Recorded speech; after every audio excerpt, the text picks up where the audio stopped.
যাবৎ ভিডিও ছাড়তে পারতেছি না। আসলে পবিত্র মাহে রমজান মাসে আরও অন্য কাজ থাকে, আসলে সময় করে উঠতে পারি না, এই জন্য ভিডিও ছাড়তে পারতেছি না। তো দেখো অনেক লুঙ্গি কাপড় নাম লেখা হইতেছে, এগুলা সব জাকাতের কাপড়। আসলে আমার জন্য জাকাত ফরজ হয় নাই, আমার চাচা শ্বশুর দিবে।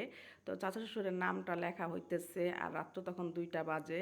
সবাই নামগুলা লিখতেছিল, কারণ আমি চাইতেছিলাম যে আমরা সবাই কাগজে নামটা লেখে সুন্দরভাবে কাপড়গুলা বিতরণ করার জন্য।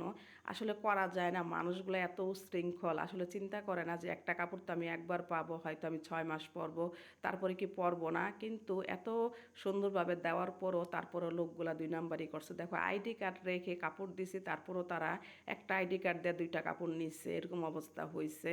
তারপরও যাক, আসলে কিছু করার নাই, মানুষ তো আসলে মানুষের জন্য এগুলো আনা। তো যেভাবে হোক নিচে আলহামদুলিল্লাহ, তারপরও আলহামদুলিল্লাহ অনেক সুন্দরভাবে দেওয়া হয়েছে। তো ইফতারির সময় হয়ে গেছে, 1 বছর পর চাচা শ্বশুরের সাথে ইফতার করলাম একসাথে। 2024-এ ইফতার করছিলাম।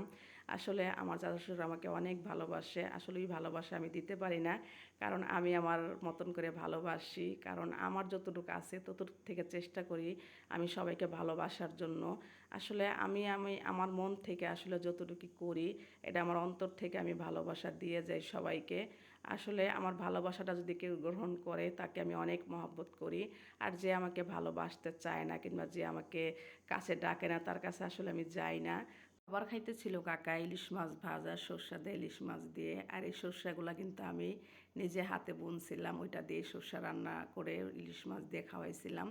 আসলে সবার মন রক্ষা করা সম্ভব না, মহান আল্লাহই পারে না মানুষের মন রক্ষা করতে। আর মানুষ কীভাবে মানুষের মন রক্ষা করবে। তারপরে দেখো কত মানুষ আসছে কাকার সাথে দেখা করতে। তো সবাই ভালো থাকো, সুস্থ থাকো, আল্লাহ হাফেজ।